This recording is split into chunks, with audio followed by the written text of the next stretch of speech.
Hi, this is Linda with the Life Station Express, the relay station. We bring the news to you. And I wanted to share a couple things with you today. Some things that I've been talking about on the ketogenic lifestyle and just some experiments that I've been doing. So here we go. I wanted to show you. I didn't talk on the video. I made some of the cottage cheese flatbread, and I have some here the other day, and I put it on my page on Facebook called Food, Faith, and Friends, Let's Get Healthy. You can go there and find just some of the pictures. I've been experimenting with that, and I did come up with a couple things that I did right and a couple things I did wrong. So the first batch that I made in our little toaster oven. I just wanted to try it out, and I wanted to use the electric, and that's over there.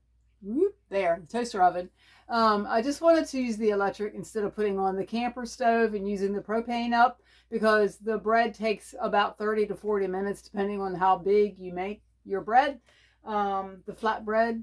But it turned out really well. We used it for sandwiches. Now, the first time I made it in the toaster oven, it came out too dark. So this time I just made some. Boy, that's hard to do. I just made some, and you put it on parchment paper. You have to do that. And I put it on a stone. I had the small bar pan stove stone from Pampered Chef. That's what I made it in, the toaster oven. I poured the batter in there. And the batter is just a cup. Well, this wasn't a whole cup. I probably did a half or a third.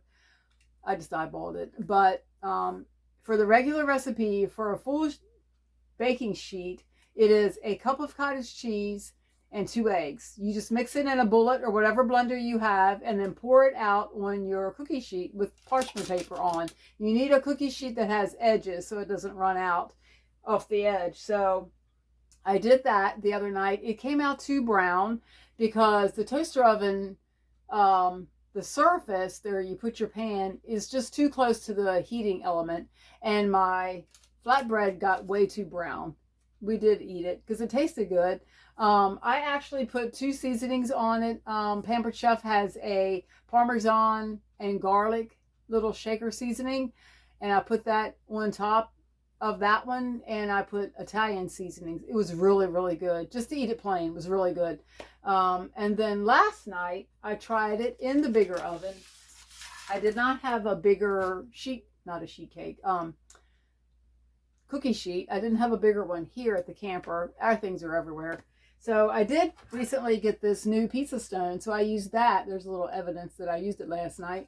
And so this side of the pizza stone has a rim, but this side doesn't, I guess, so you can slide your pizza off. So I took foil and aluminum foil and just made a little rim around the edge here so the batter would stay in, and it worked out fine. Although in the gas oven, which is over here in the kitchen, the heating element, of course, the flames run across the bottom, and it made the bottom too brown. So I've got to adjust that as well. Put my rack up higher so the bottom doesn't get brown in the gas oven, and put the rack as low as I can in the toaster oven so the top doesn't get too brown. There's a happy medium for both of these, and I'm working it out. But anyway, I use this pizza stone that I got recently from Pampered Chef last night for the bigger piece, and it did work. So we just cut it in half, and then we each had half of that, and then we cut those in half and just used it for bread. And we put a really good, we had turkey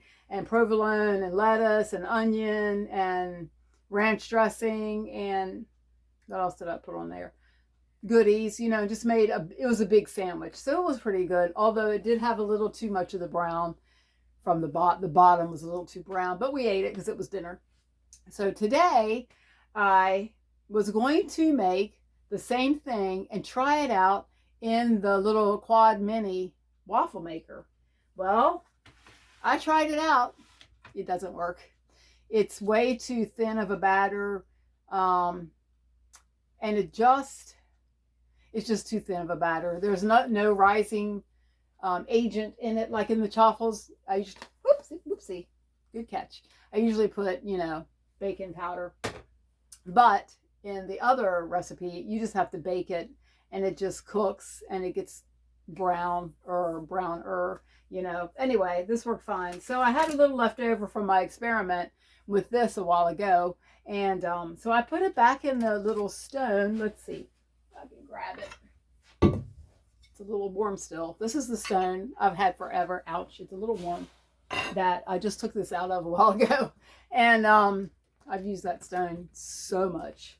In that little toaster oven is wonderful, just for two of us to make something. Anyway, I took the little bit of batter I had left over from ruining the ones in here. I've already plugged this in and got it preheated.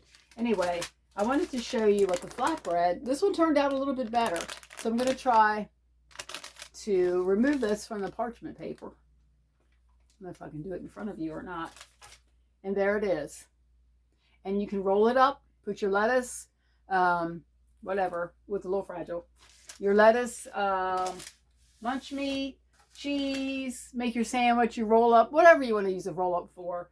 So that's really good. I'm going to use that for something later. Anyway, that did work, and perfecting it is just trial and error. So, you know, in a camper, trying to work without everything that is, you know, you would have full size in a regular kitchen. Now, our camper at the moment has electricity on this side. This is the shore side where we plug in. The other side of the camper does not have electricity right now. We haven't figured out why.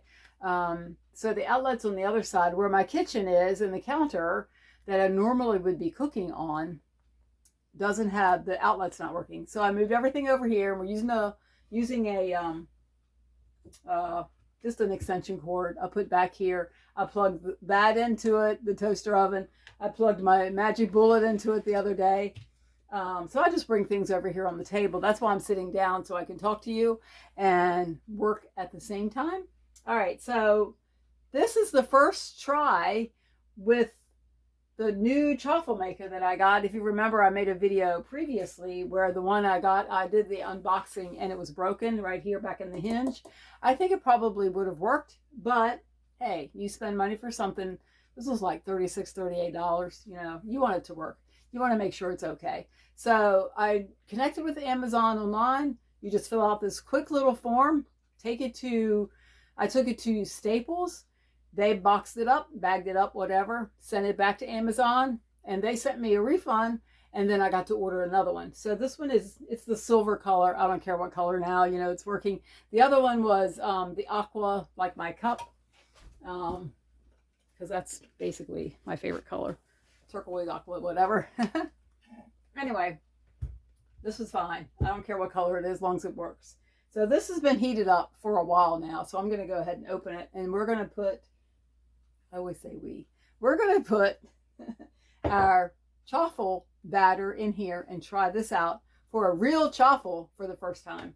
And I probably have enough for maybe 4 to 6 chaffles. And this is the sweet batter. So I will tell you the ingredients right now. I do not have the exact measurements. I'll give you approximate because I've made these so many times. I just dump it in, you know how you are. So we have 2 eggs in here, and it made, shy of a cup, 3/4 of a cup, maybe something like that. This was my mom's cup, and now it's mine, and I use it and think of her. Anyway, I use almond flour. I prefer the Blue Diamond brand almond flour, and about a half, just a smidgen of baking powder. You don't need a whole lot. Probably 1/8 of a teaspoon. Really, that's all you need. You can use either mayo, just a little teeny bit, or a little bit of whipping cream. You just need a fat to put in there. So I actually put a tad of each, just a tad. When I say a tad, I mean a tad. Okay. And because it's a sweet chaffle, I just added, again, a tad. I mean a small amount of coconut flour just because of the sweetness. This thickens really, really a lot. It'll thicken a lot. Makes it a lot thicker than the almond flour. So you have to be careful using coconut flour. You can look up the exchange, how much one is to the other per teaspoon or tablespoon or whatever. This gets really thick. So I just used a small amount. I put in some stevia glycerite, which is my favorite now. This is so good. I use it in everything. And just a drop of vanilla. Okay? I think that's all that goes in that. and just mix it up, and then you've got your batter. So what I do, and here's my book that I got, but I haven't really read it yet. I'm just winging it, you know, that's what I do. And I do have my recipe book with me just in case, but I got everything in there. So let's open her up. She's really, really hot now, really hot. And I don't do the spray thing. A lot of, even the directions in the book said, get your avocado spray or your olive oil spray, you know, and just spray your plates. I don't do that because it goes everywhere. Then your wall behind it, if you're on a counter, or your table gets all that oil on it. I take a little pastry brush and just a little bit of butter. That's all you need. It's just not as messy. I'll put more on the bottom ones because it doesn't run. But I just like to fill them up a little bit. Just cover it a little bit. You don't always have to do this, especially after you've used your waffle maker for a while. It gets more seasoned. I think this is seasoned a little bit. And I don't know, they come that way. My friend Joyce has been using one of these, so she could probably share in the comments that, hey, yeah, mine was seasoned. Anyway, so I just do that. And here we go. We're just going to try it. And you can see how thick that is because of the coconut flour. And you don't have to put that in, but since this is a sweet chaffle recipe, that's what I'm doing. Oh, this is going to make at least 4. But see how thick that is. And when I tried the cottage cheese bread, flatbread recipe, that dough, oh, it's just going to make 4. I guess that's maybe it. I don't have my spatula. My favorite spatula, I bet I use this. I know I use this spatula every single day. It's the Real Little Teeny Mini from Pampered Chef.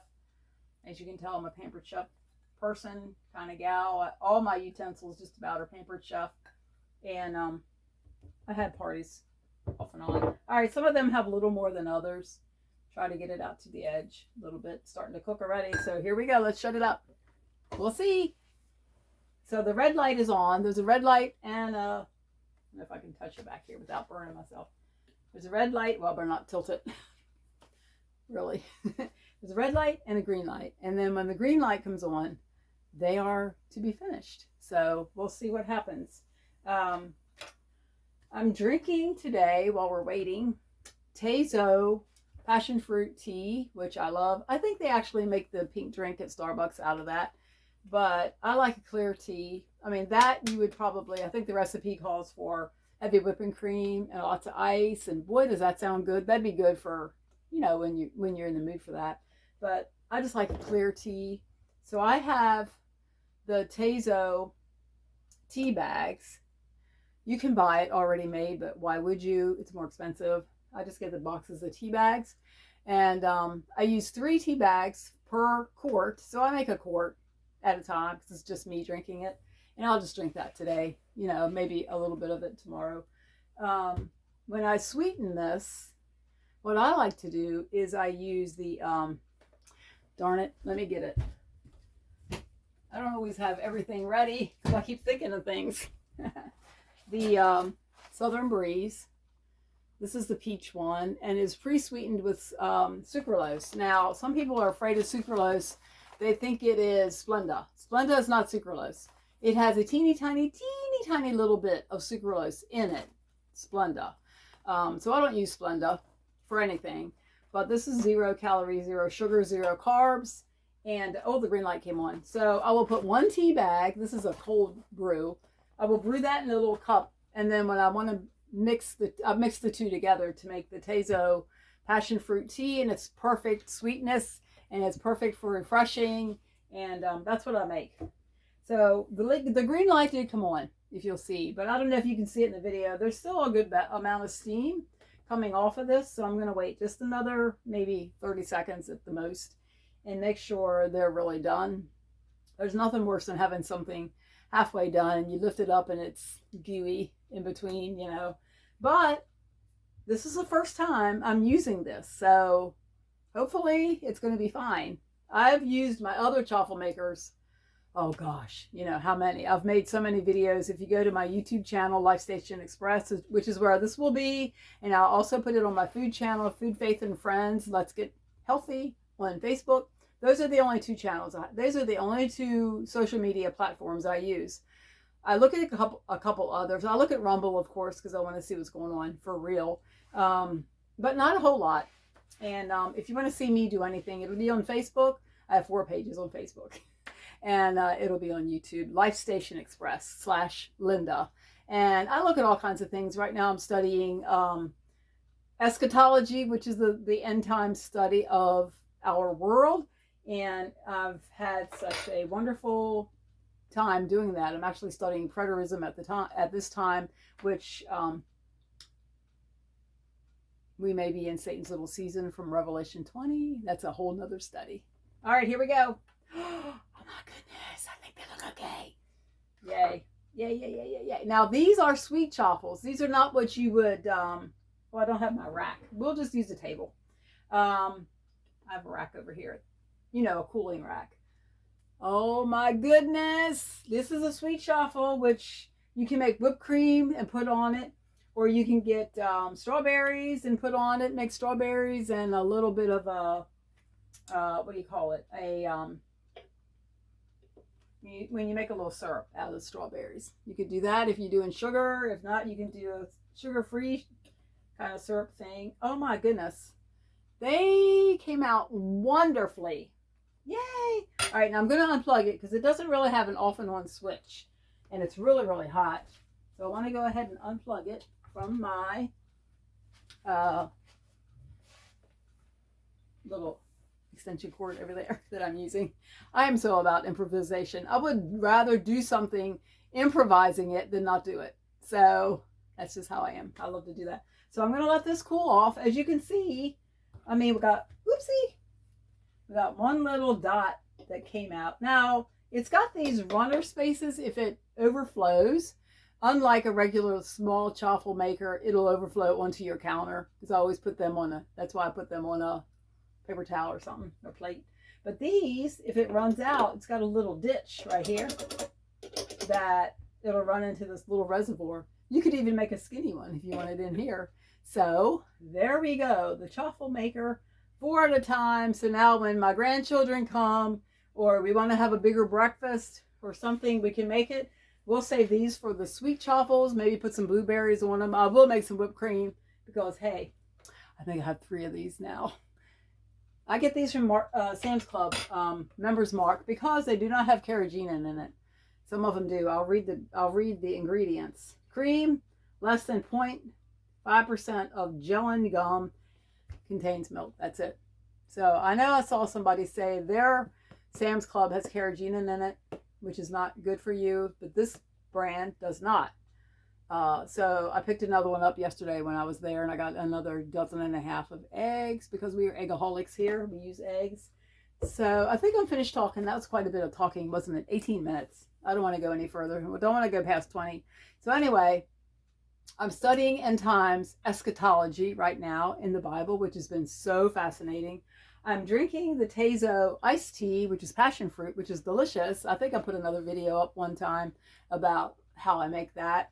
And I'm making the flatbread. Whoops.